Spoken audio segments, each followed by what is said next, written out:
entendu parler sur le mariage et ça m'avait vraiment marqué ce qu'il avait parlé. Et hier, j'ai vu un extrait de sa part. Je ne connais même pas son nom. Et il parlait de la résurrection de Jésus. Il disait que pour lui, la résurrection, c'était le plus grand miracle que Jésus a fait parce que ça venait certifier tout ce qu'il avait dit. Parce qu'il est ressuscité, alors tout ce qu'il a dit doit être vrai, au fait. Et il dit ceci, il dit, la résurrection, c'est le miracle le plus puissant ou le plus grand miracle parce que et ça efface tous les autres soi-disant religions ou croyances. Parce que tous ils sont morts, mais seul Jésus est ressuscité. Il dit, je vais vous l'expliquer. Si j'étais en train de marcher sur une route et que j'arrive à un point où la route se bifurque en deux, et là, je ne sais pas quel prendre, est-ce que je prends à gauche ou je prends la bifurcation à droite. Et que là, à la bifurcation, je trouve qu'il y a deux personnes. Une qui est morte et l'autre qui est vivante. À qui est-ce que je vais demander la direction? Bon, on ne peut demander la direction qu'à Jésus. Parce qu'il est vivant. Tous les autres sont morts. Et j'ai trouvé que c'était quand même simple, mais puissant en même temps. Jésus est vivant. C'est pourquoi certains veulent disputer sa résurrection, parce que sa résurrection atteste que tout ce qu'il a dit est vrai. Et si tu veux connaître la direction, il faut lui demander. Amen. Alléluia. Et s'il est vivant, c'est parce qu'il est Dieu manifesté dans la chair. Maintenant, on va commencer où pour les versets à controverse? Oh my goodness, aujourd'hui même Van Rich est sur mon compte. Je suis fini là. Une petite question avant. Une petite, hein?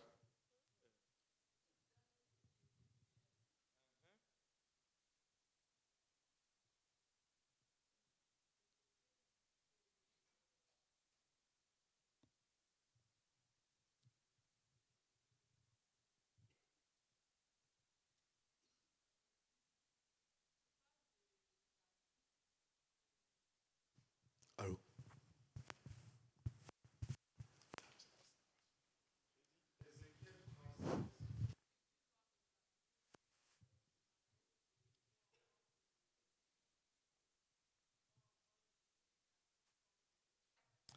Ok. Tu dis Ézéchiel 37 comment? Ézéchiel 30, chapitre 38?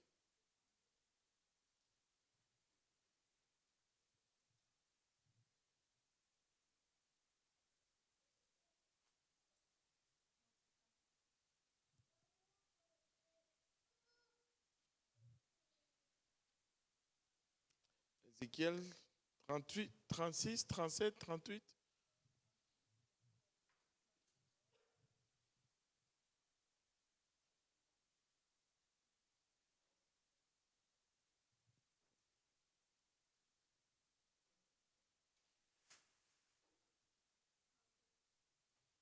Ok. 37, verset.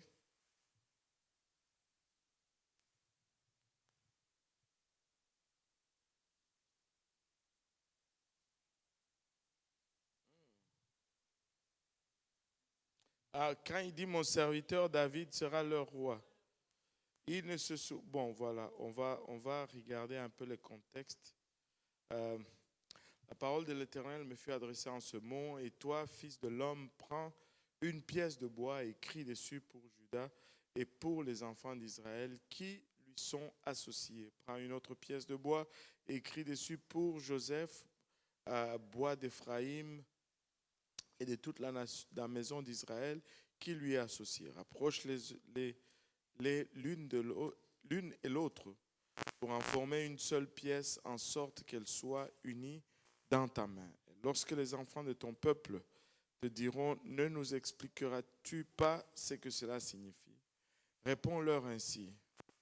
Réponds-leur, ainsi parle le Seigneur l'Éternel. Voici, je prendrai le bois de Joseph qui est dans la main d'Éphraïm et les tribus d'Israël qui lui sont associées. Je le joindrai au bois de Juda et j'en formerai un seul bois en sorte qu'il ne soit qu'un dans ma main.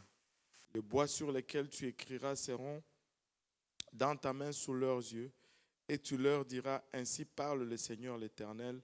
Voici, je prendrai les enfants d'Israël du milieu des nations où ils sont allés, je les rassemblerai de toutes parts et je les ramènerai dans leur pays. Je ferai d'eux une seule nation dans le pays, dans les montagnes d'Israël. Ils auront tous un même roi. Ils ne formeront plus deux nations et ne seront plus divisés en deux royaumes. Ils ne se souilleront plus par leurs idoles, par leurs abominations et par toutes leurs transgressions. Je les retirerai de tous les lieux qu'ils ont habités et où ils ont péché et je les purifierai. Ils seront mon peuple et je serai leur Dieu. Mon serviteur David sera leur roi et ils auront tous un seul pasteur. Ils suivront mes ordonnances, ils observeront mes lois et les mettront en pratique. Et là, c'est mon serviteur David sera leur roi. C'est ça qui... David est déjà mort. Ok. Là, il est en train de parler d'Israël reconstitué. Il ne parle pas... Israël était divisé en deux après la mort de Salomon. Amen. Après la mort de Salomon, Israël a été divisé en deux et ils sont devenus deux royaumes. Et c'est resté comme ça tout le long, jusqu'à ce que Israël a été amené en captivité de deux côtés. Mais ce qu'il est en train de dire ici, là, il n'est pas en train de parler de... on peut voir qu'après la captivité, Juda est retourné, mais Israël n'est jamais retourné. Mais là, il parle de reconstituer les deux. Et il ne parle pas, certes, il ne parle pas de l'époque avant Jésus, parce qu'ils ne sont jamais redevenus une nation avec un seul roi. Aujourd'hui, nous voyons Israël restitué comme une nation. Mais ce n'est pas le système royal qu'on avait dans l'ancien temps. Mais il arrive un jour où Israël va être restitué comme une nation. Et ça, c'est avec le retour du Seigneur. Et quand il dit ici, mon serviteur David sera le roi, ce n'est pas David qui va retourner régner comme personne, mais c'est sa dynastie qui va remonter sur le trône parce que Dieu a promis à David qu'en tout le temps, c'est sa descendance qui va être sur le trône. Moi, je crois que quand on va rentrer dans le millénaire et que Israël va être reconstitué comme une nation, ça ne sera pas l'Israël divisé. Les 12 tribus vont être reconstituées et c'est lui qui va être assis sur le trône, va être un descendant direct de David. En d'autres termes, le Seigneur Jésus-Christ lui-même, qui va régner pendant 1000 ans, non seulement sur Israël, qui sera reconstitué pour une première fois comme nation. Parce qu'aujourd'hui, on parle des 12 tribus perdues d'Israël. On ne sait pas où, les 10 tribus, pas les 12, les 10 tribus perdues d'Israël, on ne voit nulle part où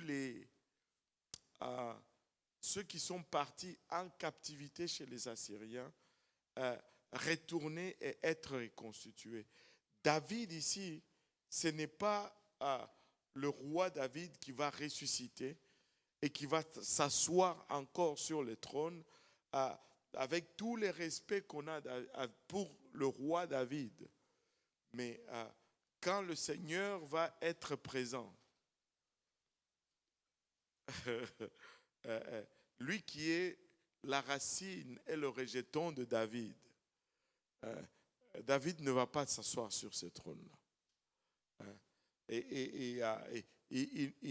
C'est David lui-même qui dit, et je pense que c'est cette prophétie qui s'accomplit, il dit, mon Seigneur dit à mon Seigneur, assis-toi sur le trône jusqu'à ce que je fais de tous tes ennemis ton marchepied. Et ici, David, ce n'est pas, c'est prophétique, ce n'est pas la personne de David. Moi, je pense que c'est la personne du Christ qui s'assoit sur le trône d'Israël durant la période après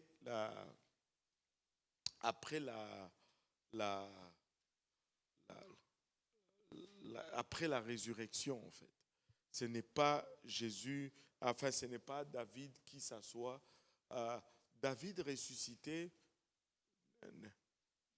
ne va plus s'asseoir sur le trône.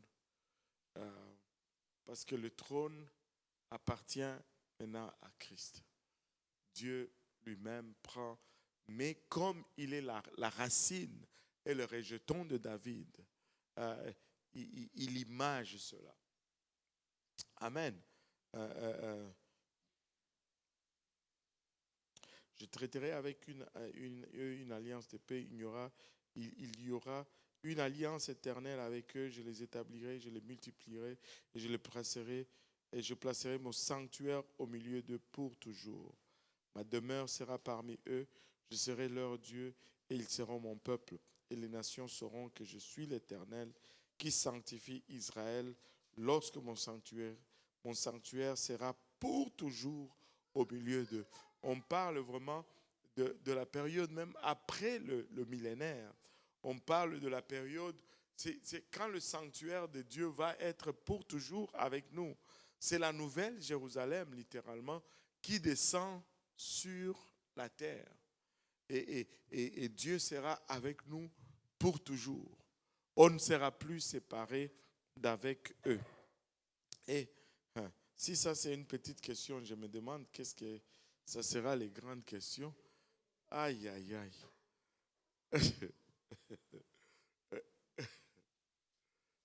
Hey. C'est chaud, c'est chaud, c'est chaud.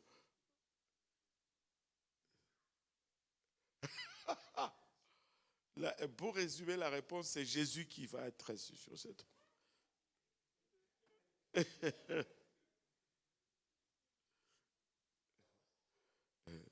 Et l'utilisation du nom de David ici, c'est imagé. Ce n'est pas le roi David. Ouais. Alléluia. Le frère Van Rich, Okay. Oh my goodness. Il a toute une liste. Il cherche dans sa liste. Et on ne va pas sortir d'ici aujourd'hui. C'est juste dans le livre de Philippiens.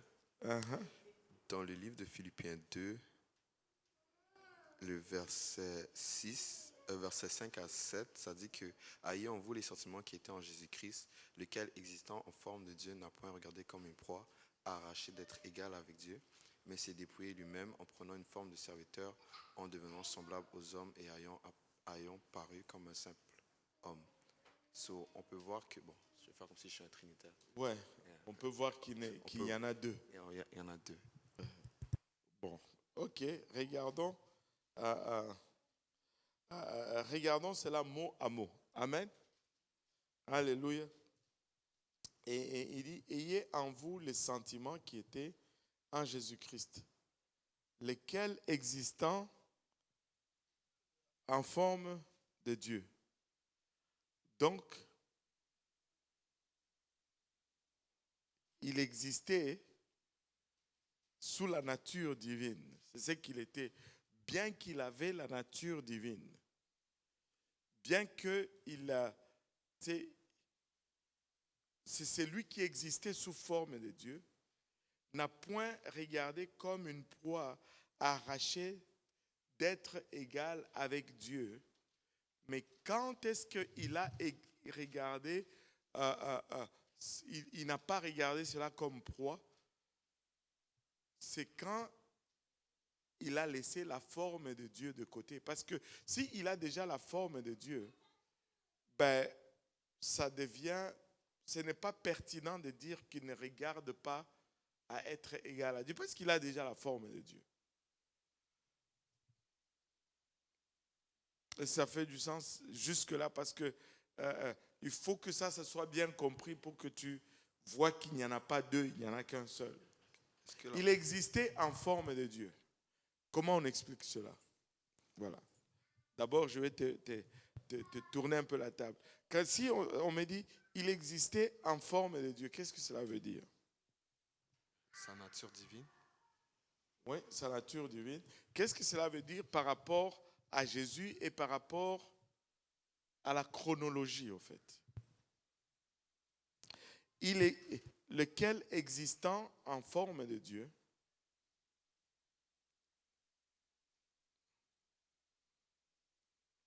Parle plus, utilise ton micro, n'aie pas peur. L'esprit. Il n'y aura pas de mauvaise réponse ici. L'esprit.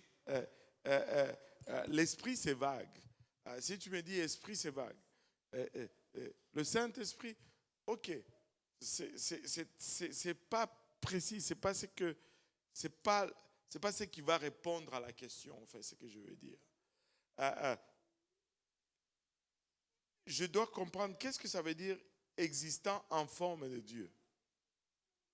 Est-ce que cela veut dire qu'il y avait Jésus et Dieu à un moment donné passé, mais en ce temps-là, Jésus avait la forme de Dieu, et puis après, il n'a pas regardé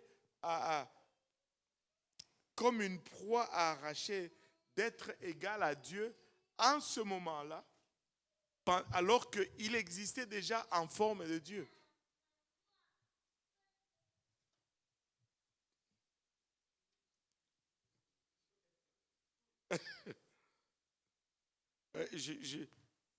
Parce qu'il y a deux éléments. Comment ça? Non, non, non, non, non. On jette même les cahiers. Parce qu'il y a deux aspects pour comprendre ici. L'état et le temps.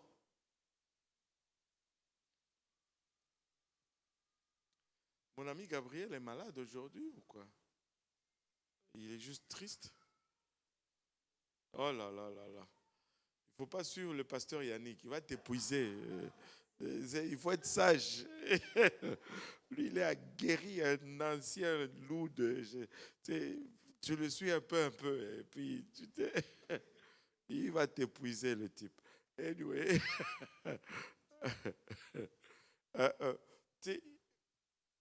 Regardons l'état et le temps. OK?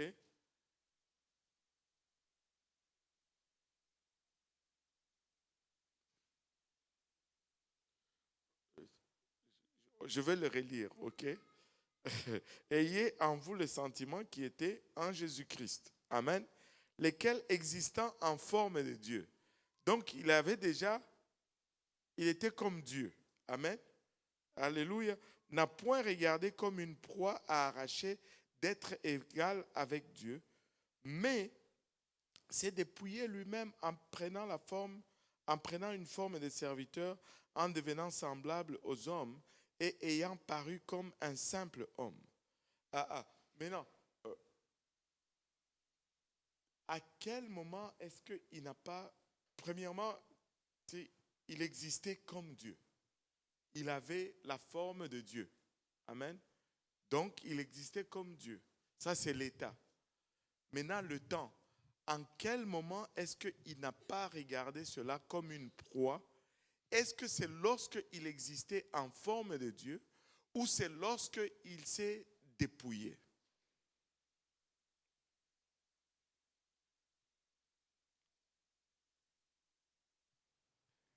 quand tu arrives à déterminer ces deux éléments, et quand cela arrive, et quand cela prend place, tu vas pouvoir voir que c'est le même. Fais fonctionner un peu tes ménages. C'est ce que je vois dans le verset 6, lequel est en forme de Dieu n'a point regardé comme une proie à arracher d'être égal avec Dieu, mais s'est dépouillé lui-même en prenant une forme de serviteur, en devenant semblable aux hommes et ayant paru comme un simple homme. Ouais. Je pense que le moment qu'il n'a pas voulu s'arracher à être égal avec Dieu, c'est lorsque il était à la croix. Lorsqu'il était dépouillé. Ne regardons même pas la croix. Lorsqu'il s'est dépouillé, lorsqu'il s'est fait homme. Parce que quand il était comme Dieu, ça ne fait même pas de sens de dire qu'il n'a pas cherché à être égal à Dieu. Il est déjà comme Dieu. Être comme Dieu, c'est être égal à Dieu. Si je suis comme toi, je suis ton égaux, n'est-ce pas? Ou ton égal. Qu'est-ce que j'ai dit, ton égaux? Je suis ton égal, n'est-ce pas? Allô? Donc, ce n'est pas quand il existait en forme de Dieu que cela était pertinent. Mais c'est lorsqu'il s'est dépouillé, en d'autres termes, lorsqu'il a revêtu de la chair, il n'a pas usé de la divinité pour s'élever au-dessus de la chair. Son humanité était à 100% humain comme ton humanité.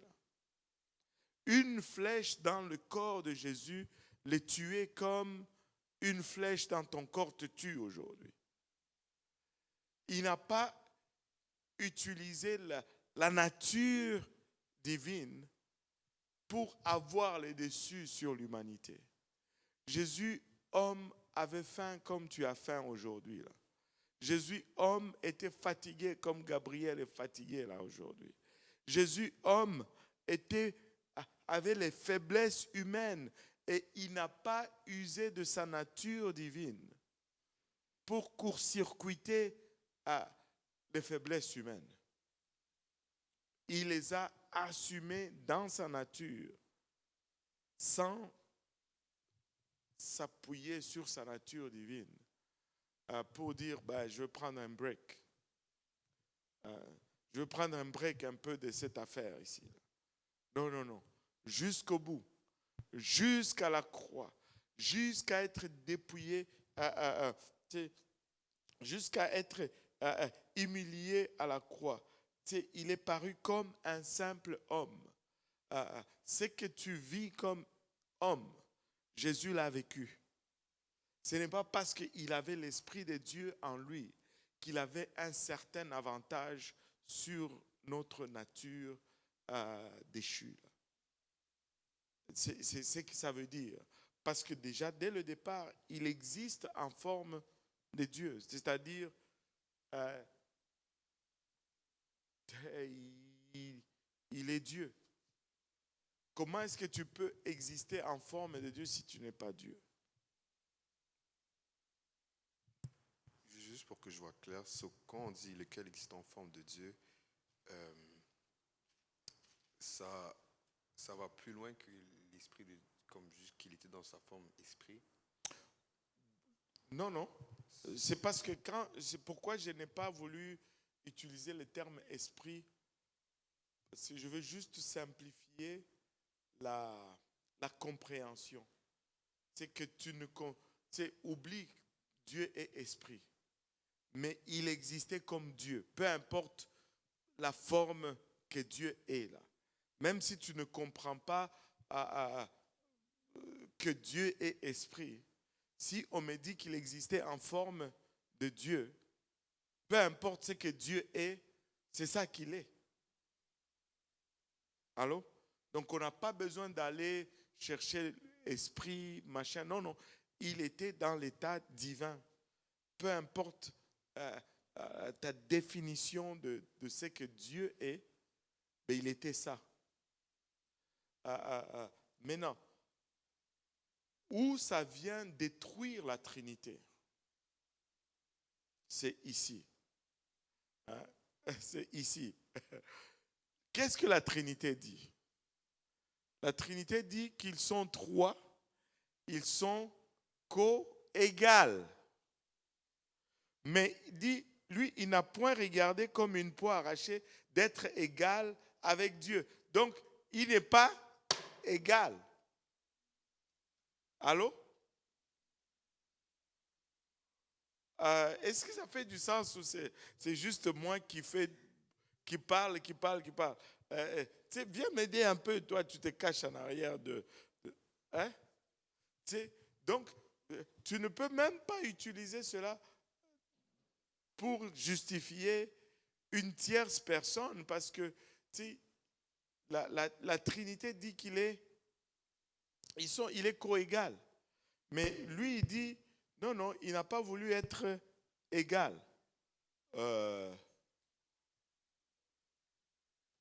Ça veut dire que la Trinité tombe. Oui.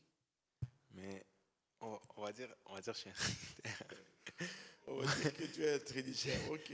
Je veux dire qu'ils sont co-égaux dans le sens que, comme vous avez dit, qu'il existait en forme de Dieu. Donc Jésus-Christ il était en forme de Dieu, Père, Fils et Saint-Esprit. Le Fils, Jésus, était en forme de Dieu. Mais là, comme vous avez dit, qui n'a point regardé comme une poire arrachée, ça c'était quand il était dans sa forme charnelle. Mais donc ils étaient quand même égaux au ciel. C'était juste sa chair qui était... Là, ça veut dire que le Fils n'a pas regardé comme une poire arrachée à être égal au Père. C'est ça que tu veux dire? Genre la chair. Ouais, le Fils, c'est pourquoi j'ai dit le Fils. Okay. Ouais. Donc, la chair serait divine. Non. La chair n'est pas divine. Mais parce que Dieu s'est fait chair. Jésus, le Fils. Lequel ne veut pas arracher l'égalité de Dieu ici? Est-ce que c'est la chair ou c'est l'esprit qui habite dans la chair? Si on a deux esprits là on a l'esprit du Père et l'esprit du Fils, parce que tu es trinitaire là. Pour toi, trinitaire, il y a trois esprits là. Amen. Amen. Alléluia. Et maintenant, si on a trois esprits dans cette partie ici là, je dois me questionner. Est-ce que c'est la chair? Ok, là je vois. Parce que ça crée un problème. Ouais, parce que ça crée un sérieux problème là. Ouais. Et ça ne marche pas. Parce que je pense que de ce que j'ai compris, c'est que si la chair n'a point regardé comme une proie à être arrachée, ça veut dire que la chair peut être divine. Ouais. C'est ça, la chair peut être divine. La chair ne peut pas être divine. Donc, et je pense que ça allumait même une lumière dans la tête de Van Rich. C'est parce que le fait de dire je ne veux pas être égal, il n'y a que la chair, ce n'est que lorsqu'il est dépouillé, lorsqu'il est revêtu, lorsqu'il s'est rabaissé là. Et il ne peut pas utiliser la divinité pour bypasser la nature humaine. Mais si tu en fais deux là, ça devient problématique.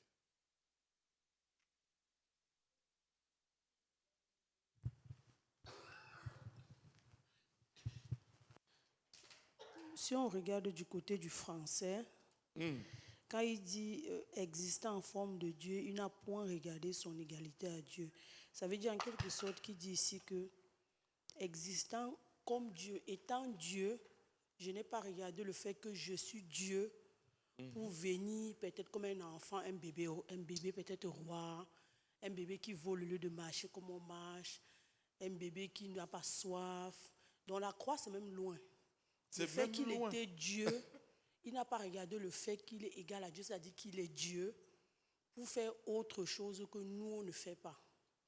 Donc il a pris notre corps, il est venu souffrir comme nous, il est venu. C'est ça qu'on dit, et en vous les sentiments qu'avec Christ, qui est l'humilité.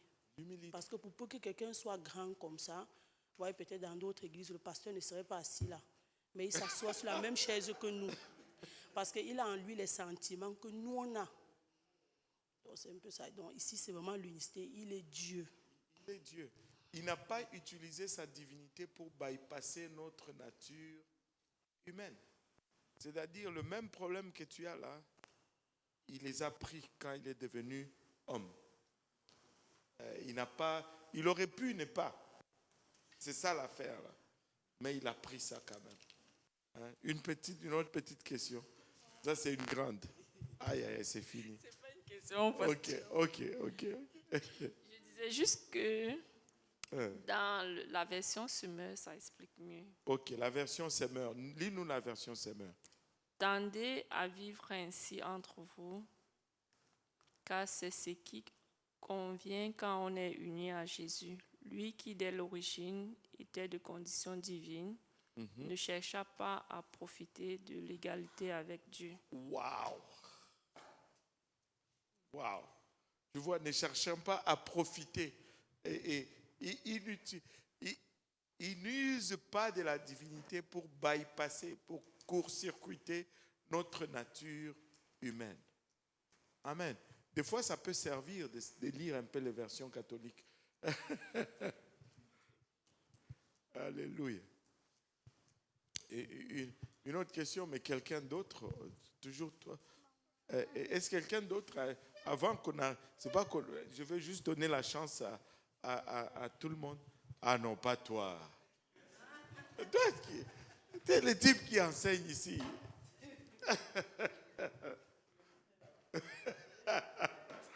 Aïe. Ok, pose ta question, tu vas y répondre toi-même. Vas-y. Une question qui disait, pourquoi le nom de Moïse ne figure pas parmi les enfants de Dieu? Quand on dit fils de Dieu dans le livre de Luc, on ne voit pas le nom de Moïse. Ben, en tout cas, c'est très simple parce que Moïse, ce n'est pas qu'il n'est pas enfant de Dieu. D'ailleurs, je tiens à faire remarquer que ce n'est pas tous les enfants de Dieu qui sont mentionnés là. Hein? Sinon, on aurait des problèmes avec plusieurs là. Amen. Et le nom de Moïse n'est pas mentionné tout simplement, c'est parce que généalogiquement parlant, il n'est pas une tête de famille dans la lignée du Seigneur Jésus-Christ. Il n'était même pas le premier-né. Donc, il ne rentre pas dans la lignée généalogique. Moïse n'était pas il y avait, si on allait citer sa part là, on allait citer Aaron avant lui. Donc, c'est ça. Et en plus de cela, même si la lignée passait par lui, là, je suis en train de computer rapidement, là, ça fait dans ma tête, mais ça commence à être au ralenti. À 56 ans, l'ordinateur est un peu usé. Mais, tu sais, c'est la généalogie du Seigneur Jésus. Mais Jésus n'est pas de la lignée de Lévi. Il est de la lignée de Judas. On ne peut pas citer Moïse. Le Seigneur descend de Judas et non de Lévi. Là. Voilà, ça c'est plus clair. C'est plus clair. Mais même s'il descendait de Lévi, je ne pense pas que ça allait, parce que Moïse n'est même pas le chef de famille. Voilà. Alléluia. Bon, une autre question? Un autre verset à contre Ariel. Il y a quelqu'un en ligne, non, c'est pas moi. Il y a quelqu'un en ligne qui a dit Jean 8, 42. Jean 8, 42. Jésus leur dit, si Dieu était votre Père, vous m'aimerez car c'est de Dieu que je suis sorti et que je suis et que je suis et que je Et que viens. je viens. Que je ne suis pas venu de moi-même, c'est celui qui m'a envoyé. Wow. OK. C'est très simple. Jésus est en train de parler à qui ici? Il est en train de parler aux Juifs. Au fait, c'est dans ce même verset, c'est dans ce même passage. Au fond, ce n'est pas, pas le bon passage pour démontrer qu'il est différent. Parce que il faut que tu les lises. Ok, je vais prendre le temps de tout lire, ok? Parce que, ok, et le fait qu'il a dit c'est lui qui m'a envoyé, cela n'est pas une preuve d'une multiplicité de personnes. Au fait, c'est juste une expression qu'il utilise à cause de la foule qui est devant lui. Et il est en train de parler à des Juifs. Amen. Et ces gens-là, ils croient en un seul Dieu. Ça, c'est notre prémisse. Maintenant, regardons le contexte. Il dit, c'est lui qui m'a envoyé. On continue. Pourquoi ne comprenez-vous pas mon langage? Parce que vous ne pouvez écouter ma parole. Amen. Vous avez pour père le diable et vous voulez accomplir le désir de votre père. Il a été meurtri. Alléluia.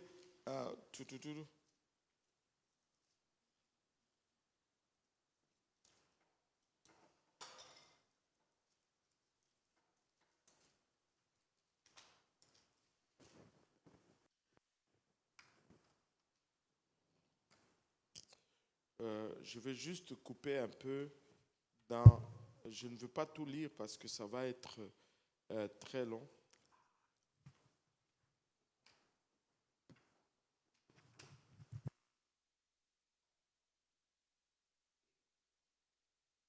Bon, c'était un peu avant.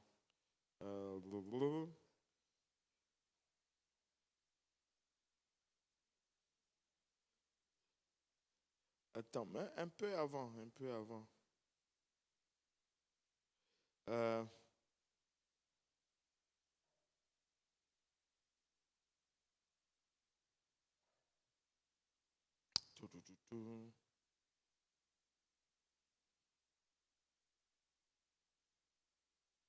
Voilà. Je cherchais le verset 27. Je vais juste le surligner un peu. Comme ça, je vais savoir le mettre en contexte. Maintenant, tous les chapitres 8, c'est une démonstration de l'unicité comme pas à peu près. Ça serait une erreur grave de prendre juste le verset, c'est quoi le verset 42, et dire, Jésus leur dit, si Dieu était votre Père, vous m'aimeriez car c'est de Dieu que je suis sorti et que je viens. Je ne suis pas venu de moi-même, mais c'est lui qui m'a envoyé. Ok. Pourquoi il parle comme ça? Il aurait pu juste dire, c'est moi, Dieu. Et je suis venu pour vous donner le message. Mais ça n'allait pas passer parce que ces gens n'étaient pas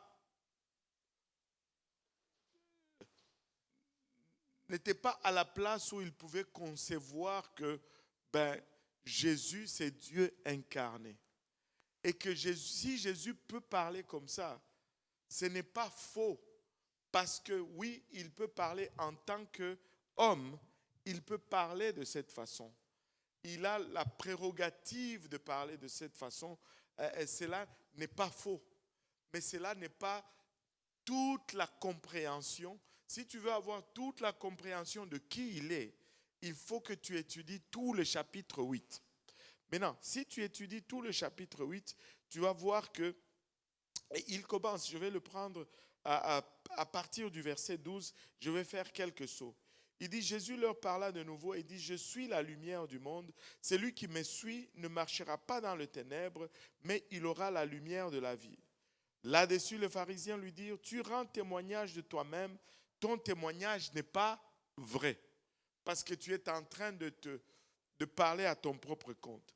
Maintenant, voici comment il réplique. Jésus leur répondit, quoique je rende témoignage de moi-même, mon témoignage est vrai, car je sais d'où je suis venu et où je vais. Mais vous, vous ne savez d'où je viens ni où je vais. Vous jugez selon la chair, moi je ne juge personne. Et si je juge, mon témoignage est vrai, car je ne suis pas seul. Il dit, je ne suis pas seul, mais le Père qui m'a envoyé est avec. Le Père qui m'a envoyé est avec moi. Donc, c'est lui qui l'a envoyé là. En même temps, il est avec lui. Donc, quand tu regardes le verset 47, c'est lui qui a envoyé et en même temps là, présent. Amen. C'est bon? Alléluia. Et c'est lui qui m'a envoyé est avec moi. Il est écrit dans votre loi que le témoignage de deux hommes est vrai. Je rends témoignage de moi-même. Le Père qui m'a envoyé rend témoignage de moi-même. Maintenant, quand est-ce que le Père rend témoignage de lui? Donc, en d'autres termes, il est en train de dire, quand je parle pour moi et je parle pour mon Père.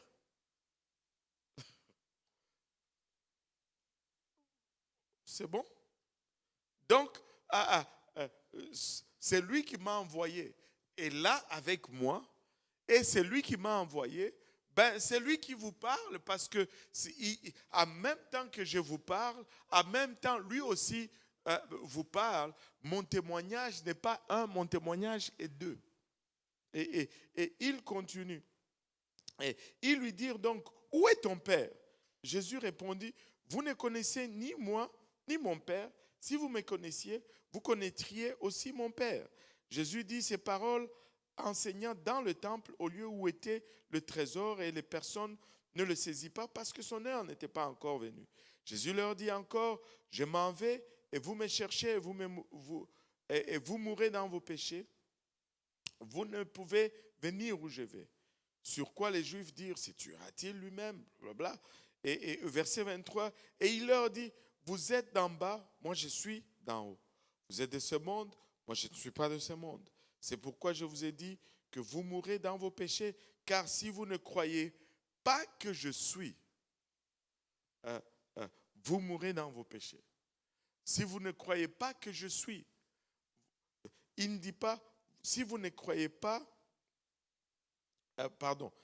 car si vous ne croyez pas, c'est que je suis. Il ne dit pas, si vous ne croyez pas qui je suis. Il dit, si vous ne croyez pas, c'est que je suis. Vous mourrez dans vos péchés. Qui es-tu, lui dirent-ils. Jésus lui répondit, c'est que je vous dis dès le commencement. J'ai beaucoup de choses à dire de vous et à juger en vous. Alors qu'il a dit, je ne juge personne, c'est le Père qui juge. Il dit, j'ai beaucoup de choses à juger en vous. Oh boy. Tantôt, il parle comme le Père, tantôt, il parle comme le Fils, et il a les prérogatives, il peut le faire. Et cela ne rend pas, s'il parle d'une façon, cela ne rend pas l'autre façon fausse, parce qu'il a les deux prérogatives. Ce que je vous dis dès le commencement, j'ai beaucoup de choses à dire de vous et à juger en vous, mais c'est lui qui m'a envoyé est vrai, et ce que j'ai entendu de lui, je le dis au monde. Et regardez le verset 27, quelqu'un me lit le verset 27, je ne veux pas le lire moi-même, quelqu'un qui a le micro, pardon. Oui, verset 27, voici. Ils ne comprirent point qu'il leur parlait du Père. Ils ne comprirent point qu'il leur parlait du Père. Mais qu'est-ce qu'ils ont compris? Ils comprirent qu'il parlait de lui-même. Mais alors qu'il parlait du Père, ce Père qu'il a envoyé, c'est lui. C'est lui. Ce n'est pas un Père distinct de lui, mais il parle du rôle. Il ne parle pas d'entité. Il est en même temps le Père, il est en même temps le Fils. Et le fait qu'ils disent, je ne suis pas venu de moi-même, c'est lui qui m'a envoyé, ne crée pas une duplicité. C'est parce que c'est lui qui a envoyé, c'est celui-là même qui est là, juste sous une autre forme ou dans un autre titre. Il a juste pris un autre rôle pour venir régler le problème de l'homme. Mais ce n'est pas une duplicité, c'est le même qui a tout simplement revêtu de la chair. Et c'est pourquoi il dit, pourquoi ne comprenez-vous pas mon langage? Parce que vous ne pouvez écouter ma parole. Vous avez pour père le diable, et ainsi de suite. Et c'est dans cette même foulée qu'au verset 57, quand finalement ils comprennent que lui, c'est le Père, qu'est-ce qu'ils vont dire? Tu n'as que 50 ans. Toi, tu vas nous dire que tu as vu Abraham. Et il va leur dire, avant qu'Abraham ne fût, je suis. Et ils ont compris que, tout le long, il était en train de dire que c'était lui qui avait envoyé lui. Et ils ont pris les pierres pour le lapider. Pourquoi ils ont pris les pierres pour le lapider? Parce qu'ils ont finalement compris que tout le long, il essayait de dire que c'est lui le Père. C'est que l'écrivain dit au verset 27, ils ne comprirent point qu'il leur parlait du Père, parce que le Père, c'est lui. Si vous voulez que je sonne un peu bizarre, il s'est envoyé lui-même.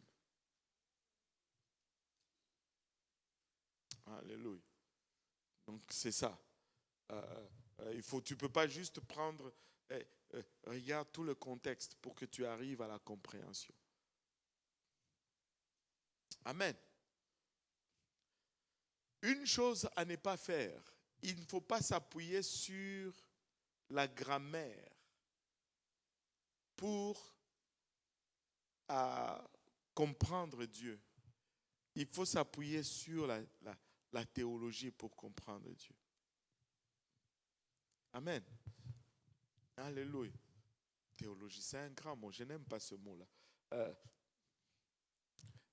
Il faut regarder les versets descriptifs de la nature de Dieu et non pas s'appuyer sur une forme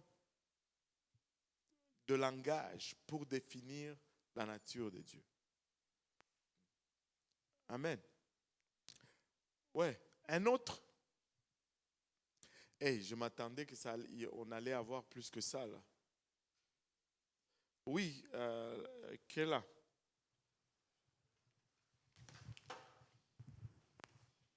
Je ne suis pas si on l'a déjà nommé, mais Pardon? Je ne sais pas si on l'a déjà nommé parce que je n'étais pas partie, mais Jean 17, verset 5. Jean 17, verset 5. Laissez-moi juste vous donner un avertissement. Si vous prenez le livre de Jean, c'est le mauvais livre pour essayer de... Parce que c'est le livre qui nous parle le plus de l'unicité de Dieu. C'est vraiment... Vous tirez dans le pied. Jean 17, verset 5. Verset 5. Ouais. Et maintenant, toi, Père, glorifie-moi auprès de toi-même de la gloire que j'avais auprès de toi avant que le monde fût. Ok. Alors, là, ça veut dire qu'il y en a deux. C'est ça? Moi, je ne crois pas ça, mais... Non, c'est bon, c'est fair. Moi, je ne crois pas ça, mais c'est comme... Non, ça parle comme si justement, il y en a deux et qu'il y a un de ces deux qui avait une certaine gloire auprès de l'autre personne. Mais voilà, c'est OK. Et établissons d'abord les faits.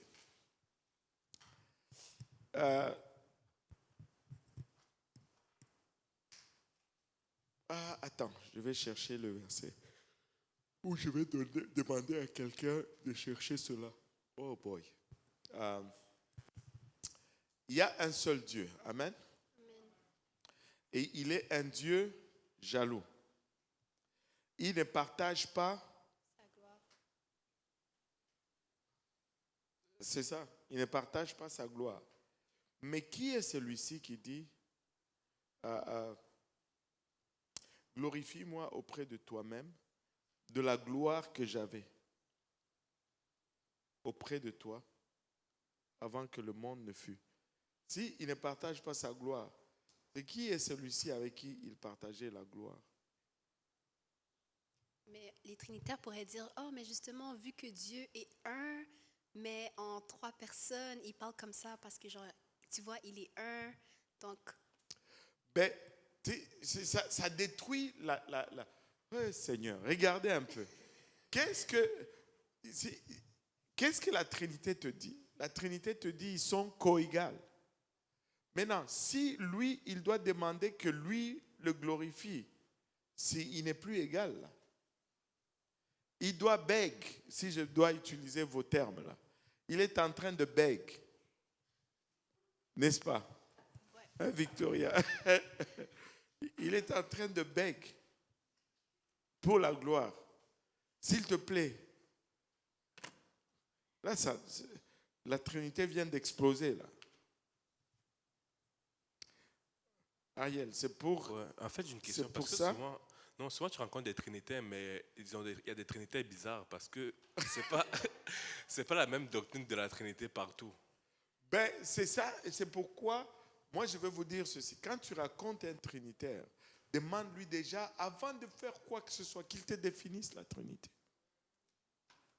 Parce que s'il te définit la Trinité, là, vous pouvez commencer maintenant à parler.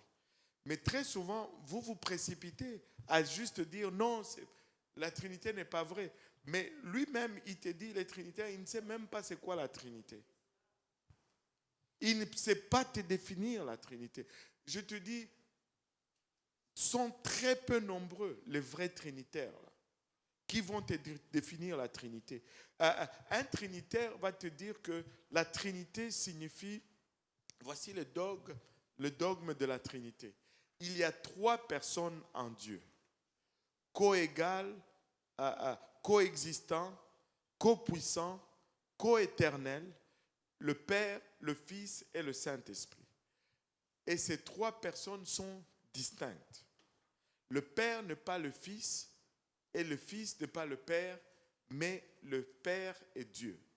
Le Père n'est pas le Saint-Esprit, le Saint-Esprit n'est pas le Père, mais le Saint-Esprit est Dieu. Le Saint-Esprit n'est pas le Fils n'est pas le Saint-Esprit, mais le Fils est Dieu. Si vous avez compris quelque chose. Mais ça, c'est la définition de la Trinité. Mais si tu me dis autre chose, tu n'es pas trinitaire. Il faut que tu m'expliques ce que tu es. Parce que la doctrine de la Trinité, c'est ça sa définition. On ne peut pas changer de mot.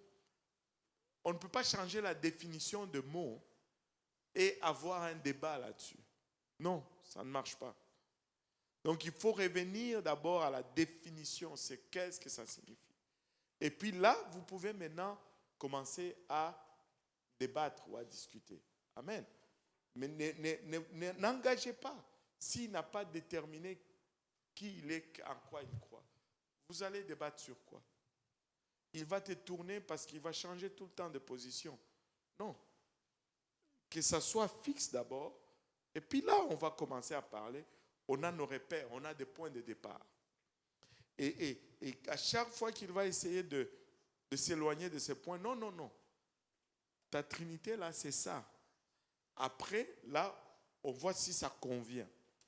Hein? C'est bon?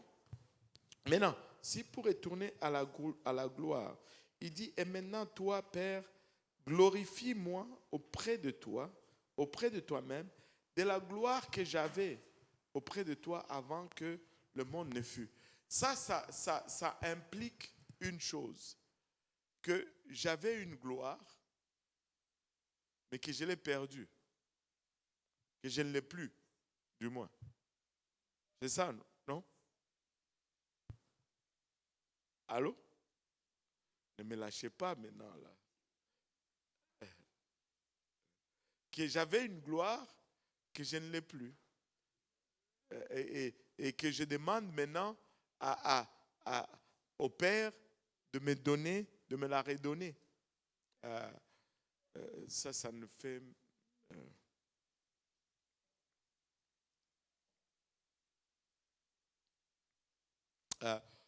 moi, je pense que la meilleure compréhension, c'est ceci.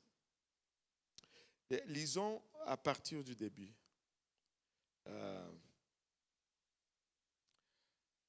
Et ici, là,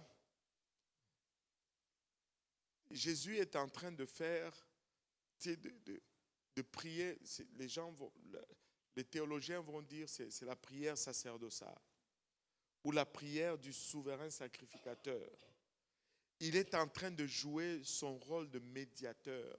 C'est à la fin de sa vie, il a accompli sa mission, il va être offert comme une brebis sacrificielle, mais il se tient dans la brèche comme souverain sacrificateur. Il dit, après avoir ainsi parlé, Jésus leva les yeux au ciel et dit, Père, l'heure est venue, glorifie ton Fils, afin que ton Fils te glorifie. Déjà là, il y a l'effet miroir dont je parle toujours. Le Fils pointe vers le Père et le Père pointe vers le Fils pour que nous puissions avoir la bonne perspective. On a déjà fait la démonstration ici. C'était, je pense, Ariel qui était le miroir. C'était lui? Ou c'était Van Rich? Ou c'était Jonathan? Je ne sais pas. Et en tout cas, quelqu'un était miroir. Amen. Et quand on dit que Jésus est l'image de Dieu, Jésus est ce qu'on voit dans le miroir. C'est ce que tu dois comprendre. Jésus, comme homme, est ce qu'on voit dans le miroir. Et on va le démontrer encore un tout petit peu ici. Bon, Jonathan, viens. Vu que tu es celui qui me ressemble le plus. Tiens-toi là. Alléluia. Et on dit que Jésus est l'image du Dieu invisible. Waouh, il a déjà commencé à faire le travail. Il est l'image du Dieu invisible. C'est-à-dire, il est ce qu'on voit de Dieu dans le miroir.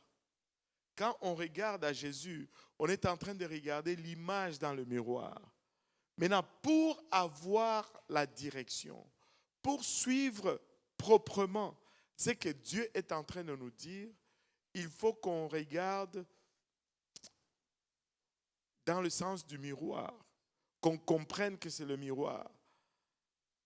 Si le miroir nous parle et qu'il veut nous donner direction, si Jonathan voulait dire le pasteur est là, s'il est mon image, il ne va pas dire le pasteur est là. Parce que là, on va aller embrasser le miroir. Il va dire le pasteur est là, afin que quand tu regardes sa main, tu sais où se trouve le pasteur. Il ne va pas pointer vers lui-même. Même si mon esprit s'est trouvé, avec Jésus, l'Esprit de Dieu s'est trouvé en lui. Mais s'il pointait vers lui, on irait vers la chair. C'est pourquoi tout le long, il va pointer toujours vers le Père. Mais avez-vous remarqué que le Père aussi dit toujours le Fils, le Fils, le Fils. Il faut que le Père pointe vers le Fils et que le Fils pointe vers le Père pour que nous ayons la bonne direction. Si le Fils pointait vers le Fils et que le Père pointait vers le Père, on n'aura pas la bonne direction. On regarde l'image, on ne sait pas où aller. Je ne sais pas si ça fait du sens. Oui, qu'elle a. Pourquoi le Père pointe, pourquoi le Fils pointerait vers le Père, mais pourquoi le Père pointe vers le Fils et pointe pas juste à lui-même? Parce aussi? Que si le Fils c'est l'image et que le Père pointe vers le Père, voici ce que tu vas voir. Okay. Tu regarde, moi je suis le Père. OK? Et ça, c'est mon image. Amen? Si tu veux savoir où je suis, parce que mon image fait ce que moi je fais, mais avec l'effet miroir. Donc, si je veux que mon image pointe là où je suis, moi, je dois pointer vers mon image. Comme ça, c'est lui qui regarde mon image saura où je suis. Tu viens de le voir? Non, pas encore? Parce que je suis en train d'imaginer comme s'il y a vraiment un miroir. Oui. Mais comme si On peut aller même dans la salle de bain et je vais te le montrer avec le miroir. Regarde, toi, dis-toi qu'il y a un miroir ici, là. Amen? Bon. Il y a un miroir? Oh, Seigneur Jésus. Alléluia.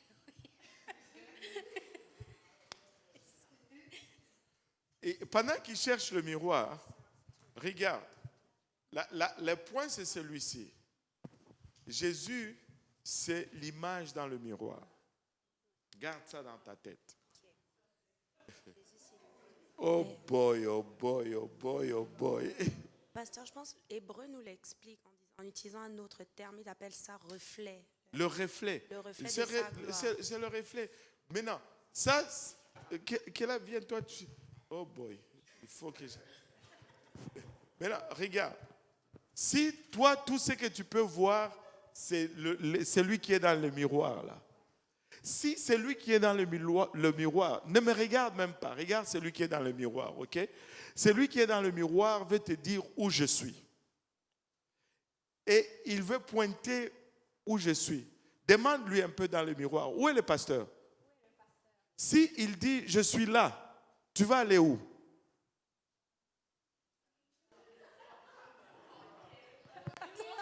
Tu vas aller dans le miroir. Tu vas essayer d'embrasser le miroir. Mais pour que celui qui est dans le miroir t'indique où je suis, il faut que moi, je pointe vers lui. Et quand je pointe vers lui, as-tu remarqué que celui qui est dans le miroir pointe exactement là où je suis? Attends, parce que quand vous pointez vers le miroir, Oui. est-ce que vous pouvez regarder le miroir? Oui. C'est lui qui est dans le miroir, là. Je vais encore dans le miroir. Hein? Non, non. Toi, tu es réel. C'est pas toi. Toi, ne te regarde pas dans le miroir. Toi, c'est toi, là. Non, non, mais je parle genre, quand vous pointez dans le miroir, Oui. genre, je vais encore aller vers le miroir. Oh, mais Non. ça retourne vers vous. Oui, c'est lui qui est dans le miroir pointe vers moi, non? C'est ça. C'est lui qui est... Parce que toi, c'est lui qui te parle. C'est celui qui est dans le miroir. Ouais. Et tu lui demandes à lui. Demande-lui. Où se trouve le pasteur? Où se trouve le pasteur? Si il dit, il est là. Et tu n'as pas de direction là. Tu n'as aucune idée où il se trouve. Mais si il fait ça, il te montre la direction exacte d'où il est. Et là, tu vas aller vers lui, là, pas vers le miroir. Tu vas aller vers le réel, pas vers l'image. Tu vas aller vers l'esprit, pas vers la chair. Ouh, chata. Oui.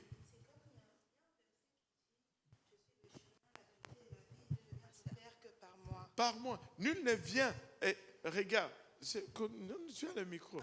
Nul ne vient. Et encore là, nul ne vient. Pas nul ne va. Nul ne vient. Nul ne vient. Ça, en français, ce n'est pas correct. Mais en Dieu, c'est correct. En théologie, c'est la bonne théologie, mais pas le bon français. Nul ne vient au Père. Que par moi. Si le Père n'était pas en lui, là, il ne pouvait pas dire nul ne vient. Il allait dire nul ne va au Père. Viens, va. Tu ne peux pas viens à l'extérieur de... Ça ne marche pas. Makes no sense. Alléluia. Donc, oui. Oh boy, on a même oublié la gloire là. Je suis désolée, je suis encore perdue. Tu es encore perdu. Ouais. Mais si le Fils et le Père sont la même personne, donc si je fais ça, tu vas quand même à la bonne place.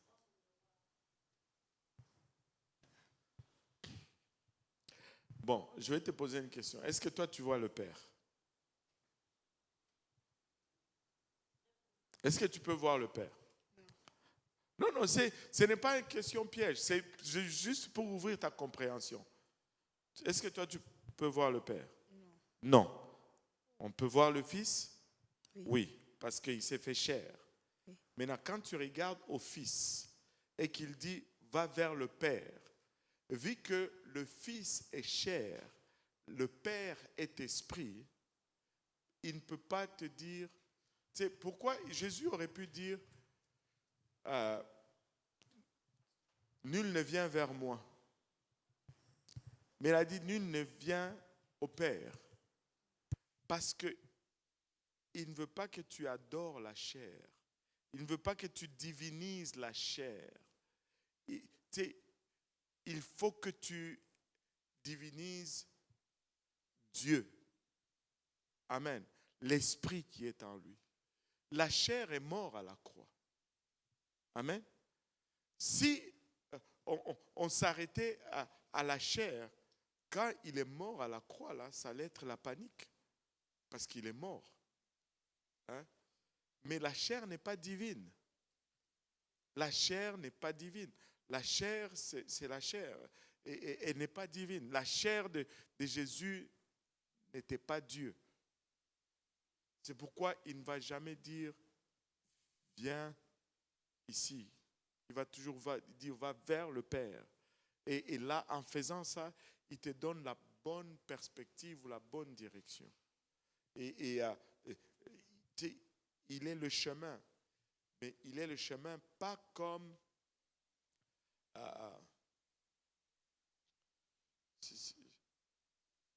dans son rôle de fils. C'est lui qui nous conduit vers le Père.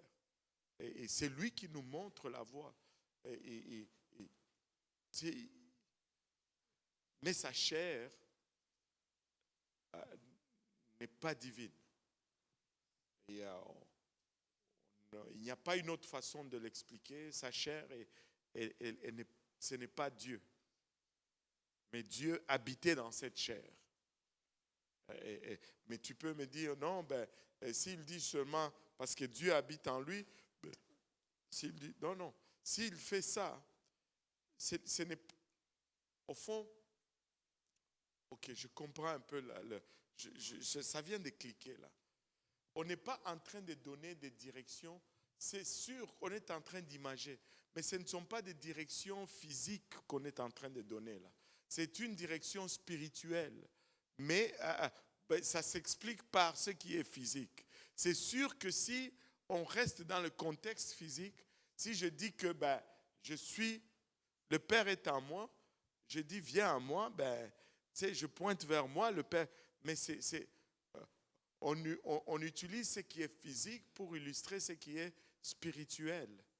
Et c'est comme ça que ça fait du sens, si on veut aller vers le Père, parce que l'esprit, c'est l'esprit et la chair n'est pas divin, n'est pas divine. Ce n'est pas des directions physiques, c'est-à-dire je vais vers la gauche. Mais le physique illustre cela, illustre le sens de cela. Nous devons prier dans ce sens. Nous devons aspirer dans ce sens. Nous devons adorer dans ce sens-là. Et donc c'est ça, au fait. Mais ce n'est pas physique. Amen. Oui. Merci pour le miroir mince. On a tout dans cette église. C'est juste le verset qui allait renchérir cette... Un autre verset? Oui, c'est ça, c'est Hébreux. Hébreux 1, verset 2. Dieu, dans ces derniers temps, nous a parlé par le Fils, par la chair, qu'il a établi héritier de toutes choses, par lequel il a aussi créé le monde, et qui, étant le reflet de sa gloire et l'empreinte de sa personne, et soutenant toutes choses par sa parole puissante, a fait la purification des péchés et s'est assis à la droite de la majesté de la majesté divine dans les lieux très hauts. C'était ça, c'était juste la partie qui disait qu'il est le reflet de sa gloire et l'empreinte de sa personne. C'est ça. Maintenant, pour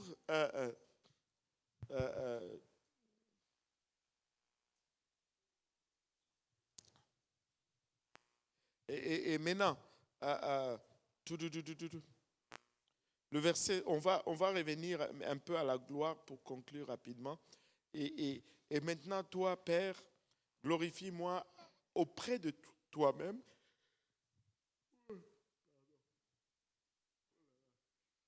J'ai contaminé les gens. Hein? Et combien ont baillé en même temps que moi? Aïe, aïe, aïe. Victoria. Ça, c'est Jean 17, verset 5. Alléluia. Et maintenant, toi, Père, glorifie-moi auprès de toi-même de la gloire que j'avais auprès de toi avant que le monde fût. Ça, ce n'est pas un Père qui va glorifier le Fils. Non, non. C'est tout simplement Jésus qui récupère la gloire qu'il avait. Il s'est dépouillé.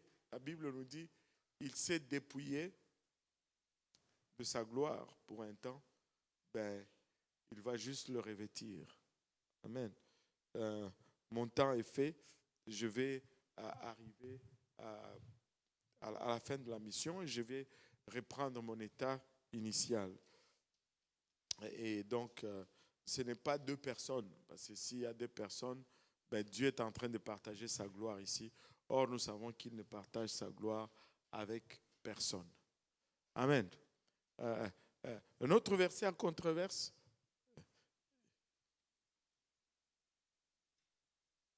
Si vous n'en avez pas, moi je vais commencer à vous en donner, hein, parce que vous semblez que vous connaissez tout là. Oui, Jonathan. Ouais, j'avais une question par rapport au fait que... Dis-moi un instant. Par rapport au fait que le Père aime le Fils et le Fils aime le... que le Père dit qu'il aime le Fils. Je veux juste que je sorte le verset.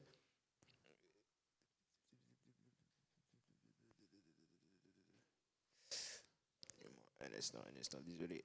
Ouais. Par exemple, dans Matthieu 17, quand il dit « Voici mon fils bien-aimé », ou bien dans Jean 3, 35, où il dit que le Père aime le Fils, ou bien dans Chant 5, verset 20. Donc, comment est-ce que tu peux expliquer que le Père aime le Fils et qu'ils ne sont pas deux? Genre, pour avoir une relation d'amour, il faut deux entités. Comment, sinon... Pas certain. Je peux te démontrer. Je peux démontrer ça de façon un peu comique. On dit toujours ceci. Tu ne peux pas aimer quelqu'un d'autre si tu ne t'aimes pas toi-même. Tu as déjà entendu ça? Nous sommes des grands amoureux de nous-mêmes, déjà en partant. Là.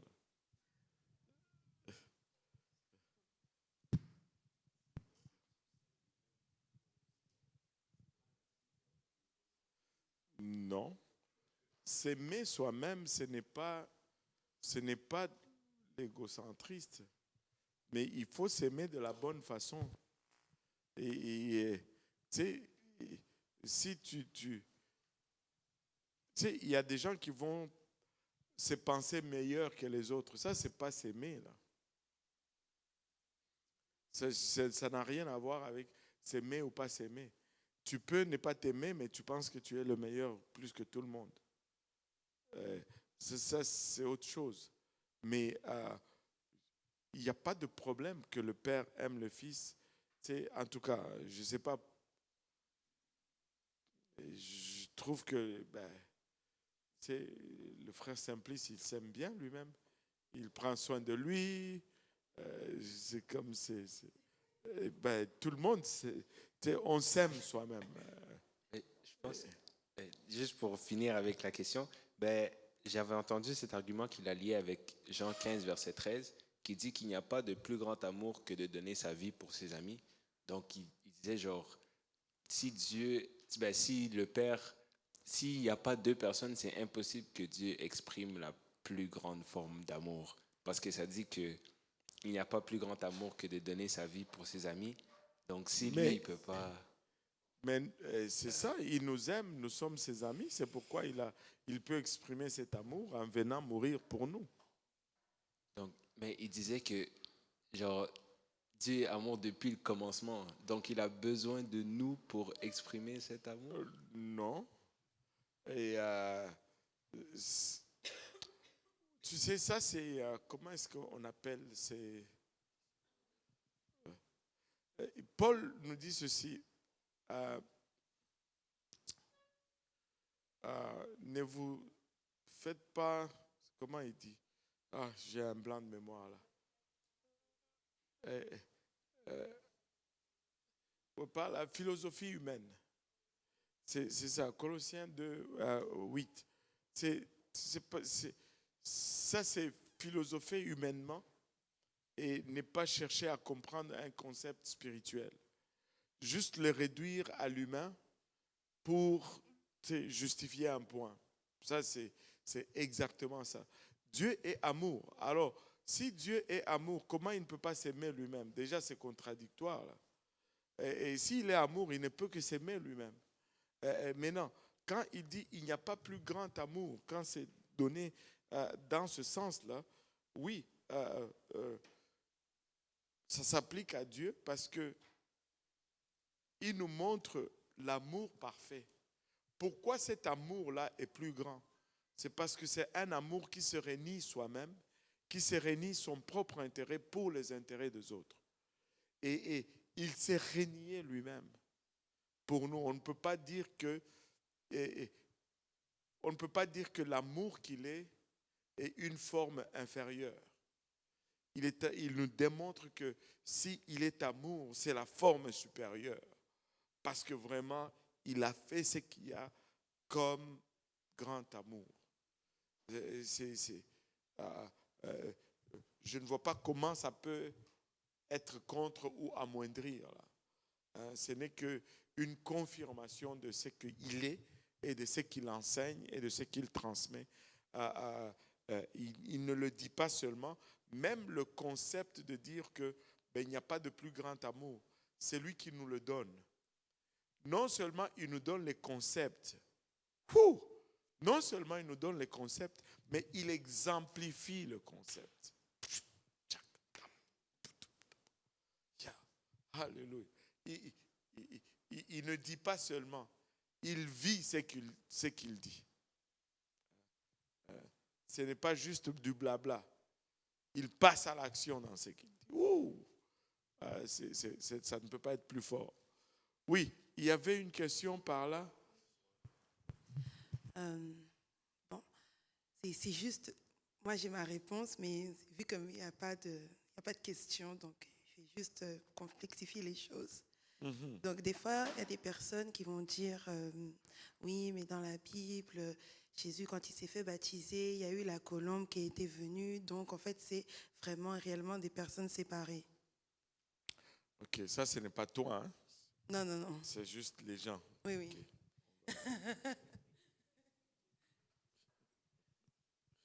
Ça, c'est Matthieu 3.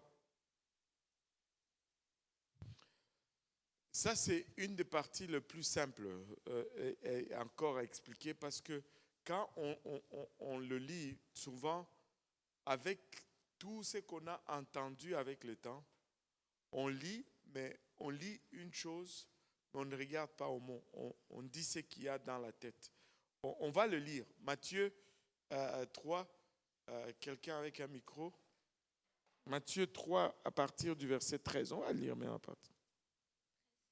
Bien. Alors Jésus vint de la Galilée au Jourdain vers Jean pour être baptisé par lui. Mais Jean s'y opposait en disant, « C'est moi qui ai besoin d'être baptisé par toi et tu viens à moi ?» Jésus lui répondit, « Laisse faire maintenant, car il est convenable que nous accomplissions Ainsi tout ce qui est juste, et Jean ne le résista plus. Il est convenable que nous accomplissions tout ce qui est juste, c'est-à-dire nous devons garder la conformité des Écritures. Amen. C'est qu'il y a des choses qui sont écrites, nous devons marcher selon ces choses-là. Et continue. Dès que Jésus eut été baptisé, il sortit de l'eau, et voici les cieux s'ouvrirent. Et il vit l'Esprit de Dieu descendre comme une colombe et venir sur lui. Il vit quoi? L'Esprit de Dieu. L'Esprit de Dieu. Très souvent, les gens vont lire « Il vit le Saint-Esprit ». Non. Il n'y en a même pas 3 ici. Il y en a seulement 2 en partant. Là, on les a réduits à 2. Ce n'est pas le Saint-Esprit qui descend là. Parce que les gens vont dire, le Saint-Esprit descend. Continue un peu de la lecture, comme ça on va voir l'entièreté. Vas-y. Et voici une voix fit entendre des cieux ces paroles. Celui-ci est mon Fils bien-aimé, en qui j'ai mis toute mon affection. Les gens vont dire, Dieu est assis sur le trône, il parle du ciel. Il dit, celui-ci est mon Fils. Alors que le Saint-Esprit descend sur lui et le Fils est dans l'eau, dans le Jourdain. Amen. Et on dit, on voit le 3 là, dans le même cadre. On en a éliminé un. Ce n'est pas le Saint-Esprit. La Bible ne nous dit pas le Saint-Esprit. La Bible nous dit l'Esprit de Dieu. Amen. Maintenant, c'est quoi l'Esprit de Dieu?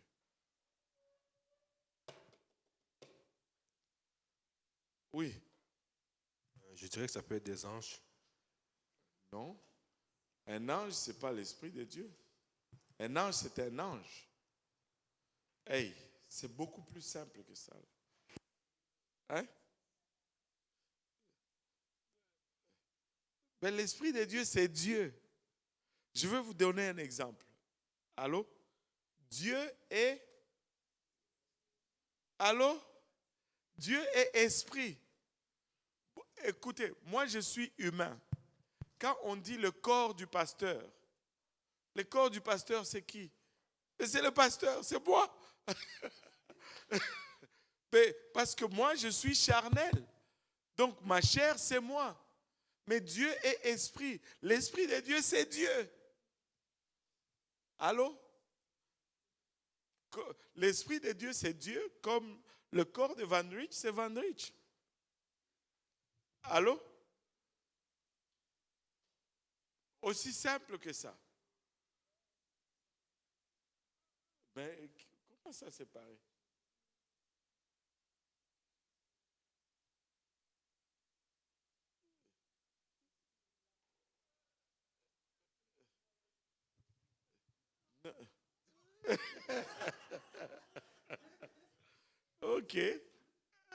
Ok, ben,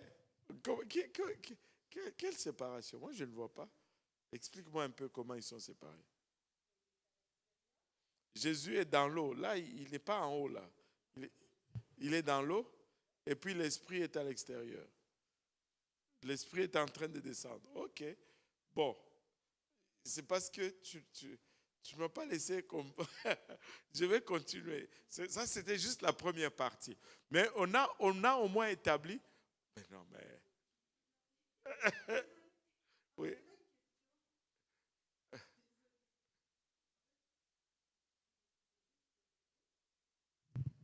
C'est juste que moi, la manière dont on m'a expliqué ça, on m'a dit, quand on dit l'Esprit de Dieu, c'est comme si on dit la présence de Stéphanie.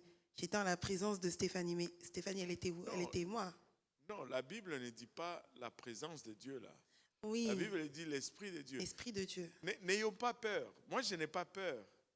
Ça s'explique tout seul. Et il faut qu'on respecte les mots. Parce que Dieu choisit les mots. Oui. Et on ne peut pas changer la signification des mots. Les mots restent ce qu'ils sont là. OK? Maintenant, regarde un peu ceci. Tu sais, juste un peu de temps. Amen? Maintenant, il dit l'Esprit de Dieu descend sur Jésus sous forme d'une colombe. Maintenant, pourquoi on a peur de, tu sais, où on pense, non. Dieu, l'Esprit de Dieu est omniprésent. Est-ce qu'on est d'accord avec ça? Ok. Si on accepte que l'Esprit de Dieu est omniprésent, ça veut dire qu'il est partout en même temps. Donc ça ne pose pas de problème qu'il descende tout en restant au ciel. Ça ne pose pas de problème qu'il descende tout en étant déjà en Jésus-Christ.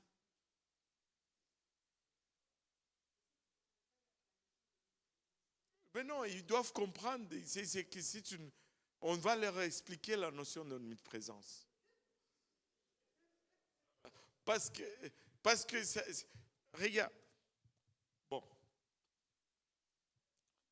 je vais juste faire un petit pas en arrière pour expliquer et vous allez comprendre la notion d'omniprésence. Ok? D'abord, est-ce qu'on est d'accord que Dieu est omniprésent? Alors, 100% d'accord. Ça veut dire qu'il est vraiment omniprésent. Alléluia. Maintenant, il est omniprésent, mais êtes-vous d'accord aussi que Dieu ne change pas? Il est le même en tout le temps. Donc, il n'arrête jamais d'être omniprésent. Allô? Donc, s'il est omniprésent, c'est possible qu'il soit sur le trône en même temps qu'il est en Jésus-Christ. Parce qu'il est omniprésent. Est-ce qu'on peut accepter ce prémisse?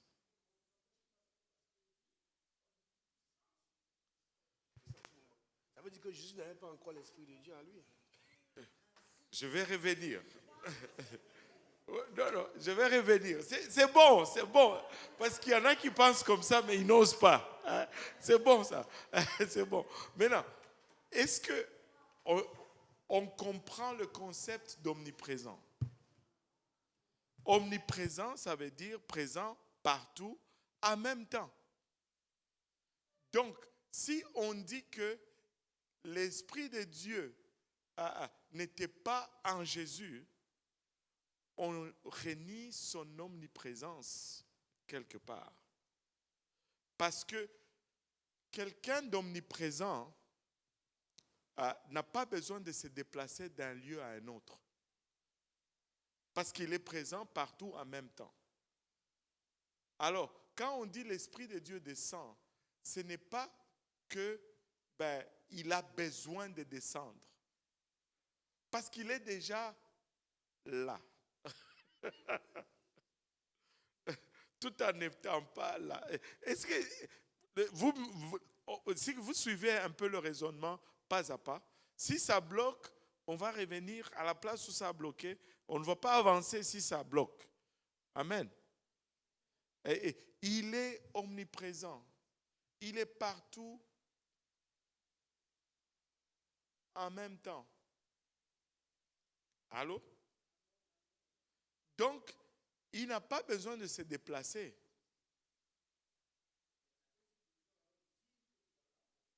Ah, voilà, on est en train d'arriver là. On va déterminer pourquoi il a fait cela.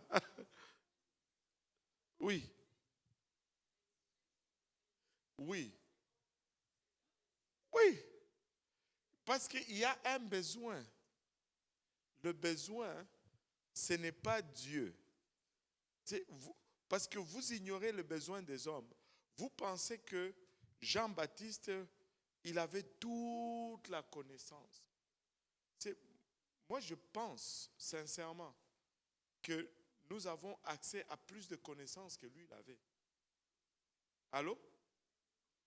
Lui, et il va le dire un peu plus tard, que moi, je ne le connaissais pas. Il ne connaissait pas Jésus. Il dit que c'est lui, quelqu'un peut compléter cela.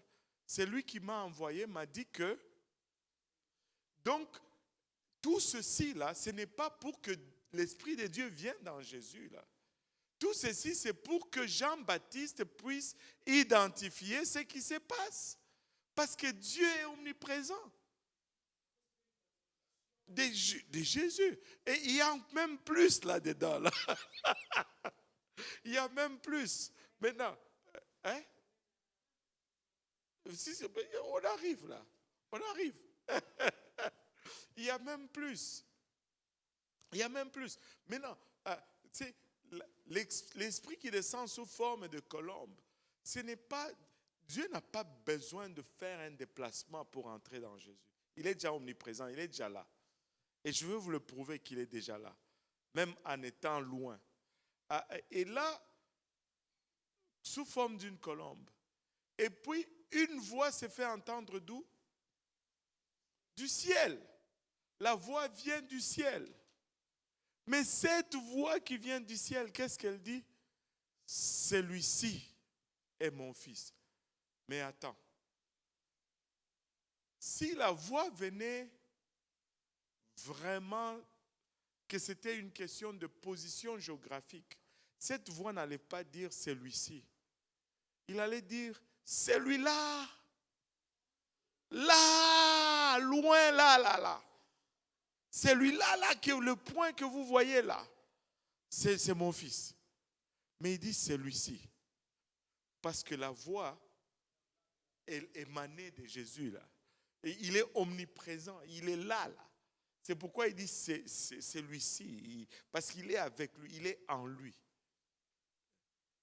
Maintenant, on voit, non? Maintenant, la beauté de tout cela, c'est que Jésus est en train de... Il dit à Jean-Baptiste, faisons ceci pour accomplir tout ce qui est juste. Mais Jésus n'est pas juste en train de se faire baptiser.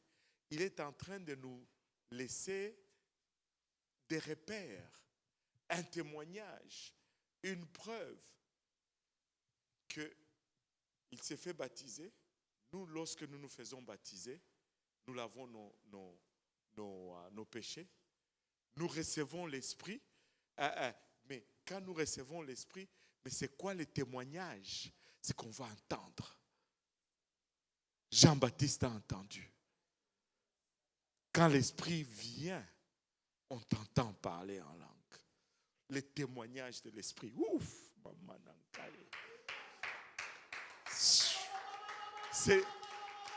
Tout cela se passe dans la même scène. Arrête de dormir dans la classe, toi aussi. Parce que Jésus s'est fait baptiser pour accomplir tout ce qui est juste. C'est pour respecter les Écritures. Oui, il les respecte dans le sens du sacerdoce. Je n'ai pas voulu aller là-dedans. Mais encore plus important pour nous, il est en train de laisser des marques pour nous. Parce que nous aussi, nous allons nous baptiser comme il s'est fait baptiser. Nous allons, l'Esprit va descendre sur nous comme l'Esprit est descendu sur nous. Mais comment est-ce sur lui? Comment est-ce qu'on sait qu'on a reçu le Saint-Esprit? On va attendre. Parce que Jean-Baptiste a entendu la voix. Il fallait qu'il entende. Et c'est ça le témoignage de l'Esprit. Quand quelqu'un reçoit le Saint-Esprit, on entend. On l'entend. On va entendre. Amen. Oui.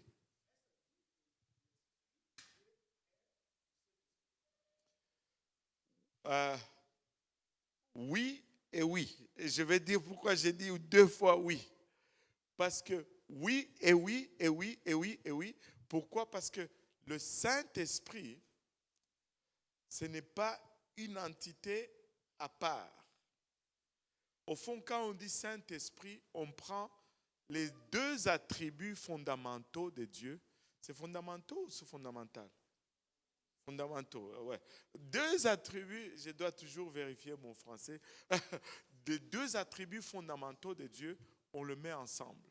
Parce que Dieu, moralement, il est saint. Physiquement, il est esprit. Et quand on dit Saint-Esprit, on prend juste ces deux attributs, on les met ensemble. Mais quand on utilise cette nomenclature, on fait très souvent référence à un rôle en particulier. Tout comme nous faisons, quand on parle du Fils, on fait référence au rôle rédempteur de Dieu. Quand on parle du Père, on fait référence au rôle créateur de Dieu. Mais quand on parle du Saint-Esprit, on fait référence au rôle d'accompagnation de Dieu. Quand il nous accompagne et qu'il agit en notre faveur, on va utiliser très souvent le rôle du Saint-Esprit. C'est pas, par exemple, j'aime bien cet exemple, je l'utilise souvent. On va avoir un service où ça a bougé. Ça bouge, les gens adorent, on ressent une forte présence. On ne va jamais dire « Ah, le Père a bougé parmi nous aujourd'hui. Waouh, c'était puissant. Le Fils a bougé parmi nous aujourd'hui. » Non, parce qu'on associe le fait que Dieu bouge parmi nous à un rôle en particulier. Et on va utiliser le nom ou la nomination appropriée au rôle qu'on utilise. On ne va jamais dire waouh. Il y avait, en tout cas, il y avait la présence du Père était intense. Non. Parce que le rôle auquel on fait référence, ce n'est pas celui-là. Mais il n'y a que le seul Dieu qui accomplit tous ces rôles. Comme moi, j'ai le rôle du Père, j'ai le rôle du Fils, et j'ai le rôle de l'époux, j'ai le rôle du pasteur, mais c'est la même personne qui fait tous ces rôles. Et dans mes fonctions ici, tout le monde va dire pasteur, mais c'est parce que c'est le rôle que je suis en train de jouer. Mais mon père ne m'appelle pas pasteur. Enfin, des fois, il le faisait, mais ben, on comprend pourquoi. Mais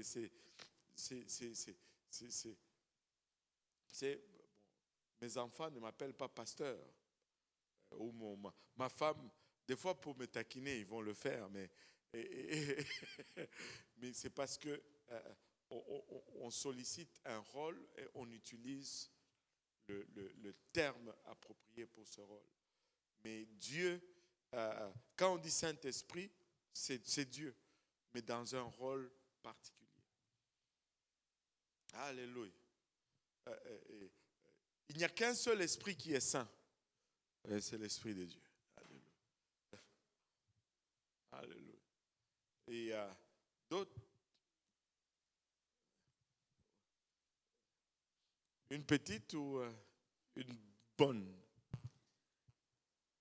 Je ne sais pas. J'ai déjà la réponse à la question, mais c'est peut-être pour quelqu'un. En fait, habituellement, les gens nous disent que Dieu parle de façon plurielle. Et quand on essaie d'expliquer, ils donnent comme raison que dans notre personne humaine, on ne peut pas prétendre définir la personnalité de Dieu comme si on avait tout compris. Bon, ça, c'est quand on n'est plus capable de justifier sa position, souvent qu'on dit ça. Oh, ben, c'est Dieu, on est des humains, on ne peut pas comprendre, arrêtez-moi ça. Lis Romains 1, verset 18. À partir du verset 18. Romains 1, verset 18. Quelqu'un... vous pouvez donner le micro à la sœur Brigitte, elle va lire Romains 1, à partir du verset 18. Non, ça c'est Georgette. Brigitte, c'est elle qui a posé la question. Tu vas avoir des problèmes après le service aujourd'hui, tu vas voir. Tu t'es brûlé là. Tu vas payer, mon ami. Vas-y. La colère de Dieu se révèle du ciel contre toute impiété et toute injustice des hommes qui retiennent injustement la vérité captive. Bon, on va continuer à lire, n'éteins pas. Et là, il nous dit que Dieu est fâché contre des gens qui ont la vérité, mais qui ne veulent pas, qui la gardent captive, parce qu'ils sont déjà dans l'erreur eux-mêmes. Maintenant, c'est quoi, qu'est-ce qu'ils gardent captive? Continue maintenant. Car ce qu'on peut connaître de Dieu est manifeste pour eux, Dieu le leur ayant fait connaître. Voilà. Donc, il y a des choses qu'on peut connaître de Dieu. On ne peut pas prétendre tout connaître. Mais il y a des choses qu'on peut connaître de Dieu parce que Dieu lui-même les a fait connaître. Amen. Bon, continue maintenant. Voyons qu'est-ce qu'on peut connaître de Dieu. En effet, les perfections invisibles de Dieu, perfections invisibles de Dieu, sa puissance éternelle, et sa divinité. Et quoi? Sa divinité. Et quoi? Sa divinité. On peut connaître la divinité. Dieu lui-même nous dit qu'on peut connaître sa nature. Comment est-ce qu'on peut le connaître? Vas-y. Il dit nous-mêmes comment on peut le connaître. Quand on les considère, la divinité se voit comme à l'œil. Depuis la création du monde. Quand on les considère dans ses ouvrages. Il ajoute même ils sont donc inexcusables. On ne peut Seigneur, on ne peut pas avoir d'excuses. Personne ce jour-là ne va dire moi je ne connaissais pas Dieu. Dieu va dire c'était là devant vos yeux. Et la divinité, on peut la connaître. On peut connaître la nature de Dieu. Et il dit comment? En regardant la création. Si on regarde ce que Dieu a créé, on peut comprendre sa puissance, on peut comprendre ses perfections, on peut comprendre sa divinité. La puissance, commençons avec la puissance. Moi, en tout cas, vous pouvez aussi trouver quelque chose dans la nature que vous allez, qui va vous permettre de comprendre la puissance de Dieu. Mais moi, il y a une chose qui me fait réaliser la puissance de Dieu, le soleil. Je ne veux pas chercher plus loin. Écoutez, ces trucs-là, ça brûle depuis des années, des milliers d'années. Et ça produit la chaleur et la lumière à la tonne. Si nous prenons comme effort là, de créer un feu qui produise même 1/10 de cette chaleur et de cette lumière, ben ça va nous n'allons pas y arriver. Nous n'allons pas y arriver. Mais ça brûle tous les jours, ça ne finit pas. Et le fait que ça ne finit pas, ça me dépasse. Un jour, je parlais avec un jeune comme ça, je lui dis, mais ça c'est merveilleux. Il dit, mais non, pasteur, tu ne comprends pas, ce sont des réactions chimiques. Je dis, mais attends, j'ai été aussi à l'école, les réactions chimiques aussi finissent. Quand la matière qui réagit est consommée, ça s'arrête. Mais qui amène la matière là depuis 6000 ans maintenant, que ça ne finit pas? C'est comme, il faut avouer quand ça nous dépasse, il faut avouer que ça nous dépasse. Et dernièrement, j'ai découvert une chose. Vous savez, il y a des patchs. Je faisais la clôture avec les garçons en arrière de la maison et il faisait froid. On est allé chercher des gants chauffants, mais c'était trop cher. On a acheté des patchs. Il y a des patchs là, c'est des réactions chimiques que tu mets dans le gant et tu les secoues et puis tu mets dans les gants. Plus tu les secoues, plus quand ça commence à refroidir, tu les secoues, mais ça te produit de la chaleur pour 10 heures de temps. Mais 10 heures, c'est le temps que les éléments qui sont là-dedans réagissent ensemble et ça finit. Une réaction chimique, ça a une fin. Ce n'est pas éternel. Là. Mais le soleil, ça fait 6000 ans que ça brûle là. Pardonnez-moi, mais c'est plus qu'une réaction chimique là. Et ça nous parle de la puissance de Dieu. C'est perfection invisible. Oh, mais regardez. Regardez les cellules. Regardez. On peut les regarder au point de vue microscopique ou au point de vue macroscopique. Tout l'univers est parfaitement en équilibre. La Terre est suspendue dans le vide. La Lune est juste à la bonne distance. Pas trop proche de la Terre. Si elle était trop proche, poum, elle allait tomber sur la Terre. Si elle était trop loin, elle allait s'envoler dans l'univers à l'infini. C'est parfait. L'être humain, les cellules, le fonctionnement. Des fois, ce sont des choses qui sont là tellement qu'on les prend pour acquis. Avez-vous déjà réalisé comment un être humain, quand il est bébé dans le ventre, son sang circule juste dans un sens, il y a un seul circuit et il est dans l'eau, mais il ne respire pas. Dès qu'il sort, ploup, il commence à respirer et poup, ça devient 2 circuits. Ça s'est fait tout seul. C'est parfait. Si tu commences à étudier l'ADN, ça te dépasse comment l'œuvre de Dieu est parfaite. Mais on le voit dans la nature. Mais quand on vient à sa divinité, on n'a qu'à regarder l'image de Dieu dans la création pour comprendre que Dieu est un.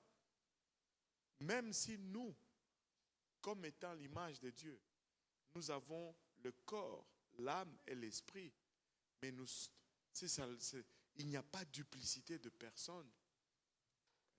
Il n'y a pas de duplicité de personne.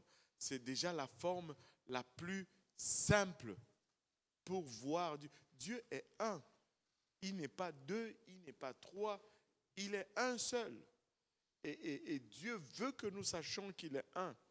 Mais les gens qui ne veulent pas croire, qui ne veulent pas l'accepter à cause des doctrines qui ne sont pas bibliques, vont te dire, oh Dieu, on ne peut pas comprendre Dieu. Donne-leur Romains 1, 18 à 20, 22, où j'ai quelque part, Dieu veut que nous le comprenions. Et c'est juste pour enchérir. Quel est ce père qui ne voudrait pas que ses enfants ne le connaissent pas? Hey, non. Je veux que mes enfants me connaissent. Amen. Alléluia. On peut connaître Dieu. On peut le connaître. Oui, Van Richard. Une autre question, man. Ça va être la dernière des dernières. J'espère qu'elle est petite, hein, parce qu'il est déjà 21h20. Juste corps, âme et esprit, comment ça s'applique sur Jésus-Christ? Juste pour ma compréhension. Comment ça s'applique sur Comment ça s'applique sur le fait que Jésus-Christ avait un corps, une âme et un esprit? Il avait un corps, non? Yes. Ouais. Il avait une âme parce que il avait du sang. Et il avait un souffle. Il respirait et il avait du sang. La Bible nous dit que l'âme de l'homme se trouve dans son sang. Amen. Et il était une âme vivante. Il vivait. Il avait le souffle de la vie. Amen. Et l'esprit qui était en lui était la plénitude de l'Esprit de Dieu.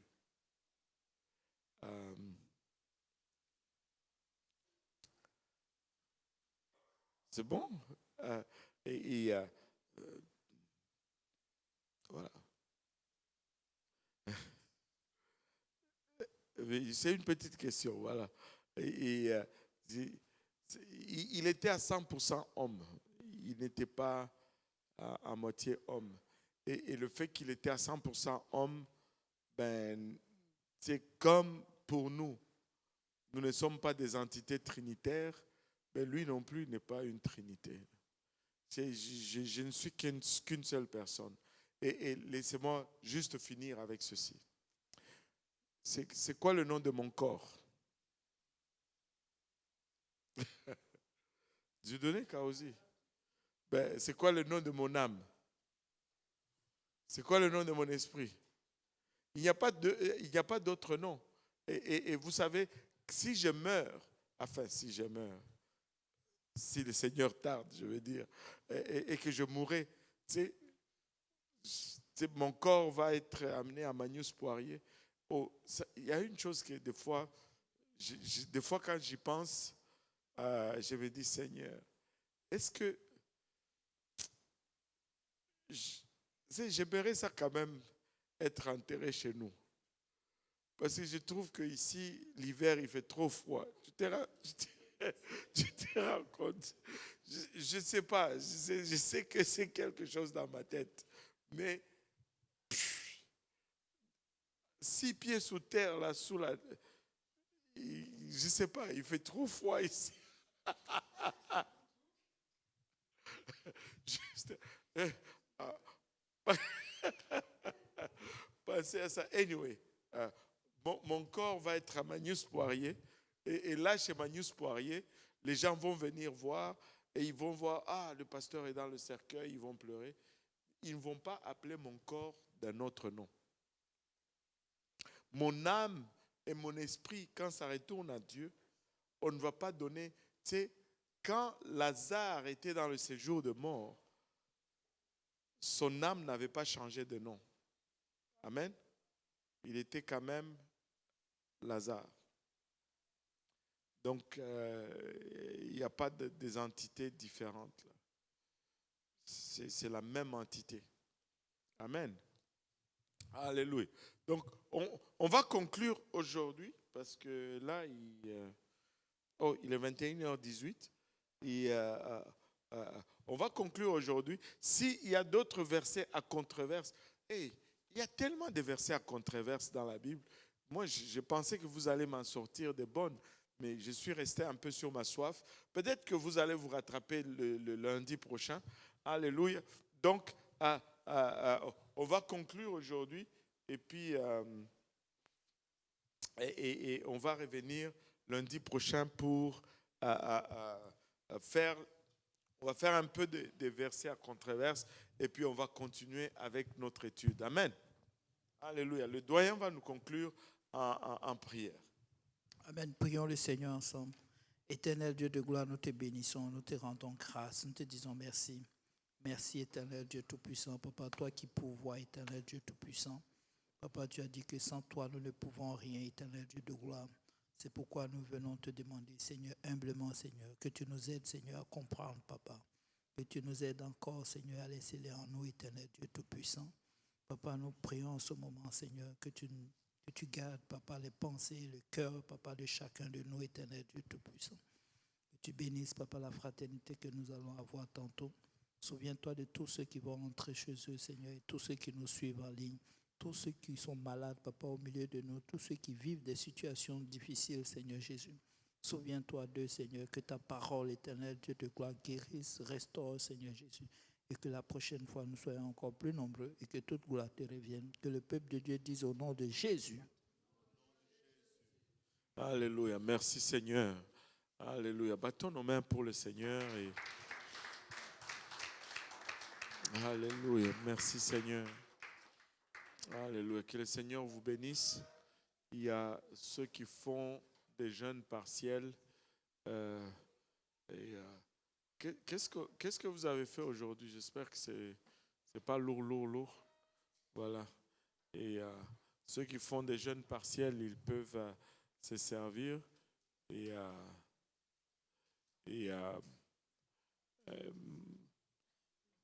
Sinon, ceux qui veulent prendre pour aller mettre au congélateur, c'est quand j'étais jeune dans le Seigneur, et la semaine des jeûnes, là, je congélais tout. Mais après, quand le jeûne finissait, Je n'avais même plus le goût de...